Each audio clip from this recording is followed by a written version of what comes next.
నేను ఒక్క మాట గుర్తు చేయదలుచుకున్నా.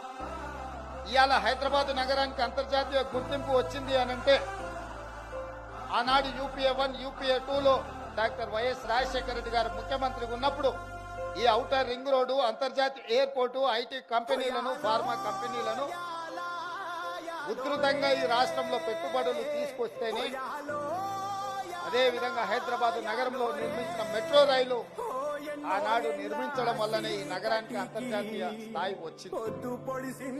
ఆనాడు అంతర్జాతీయ స్థాయి కాంగ్రెస్ పార్టీ తీసుకొచ్చింది కాబట్టి ఈరోజు తెలంగాణ రాష్ట్ర ప్రభుత్వంలో ఉన్న ఆదాయం ఈ మహానగరం నుంచి 70% వస్తుంది అని అంటే దూరదృష్టితోని ఆనాడు కాంగ్రెస్ పార్టీ, ఆనాటి ప్రభుత్వం తీసుకున్న నిర్ణయాల వల్ల.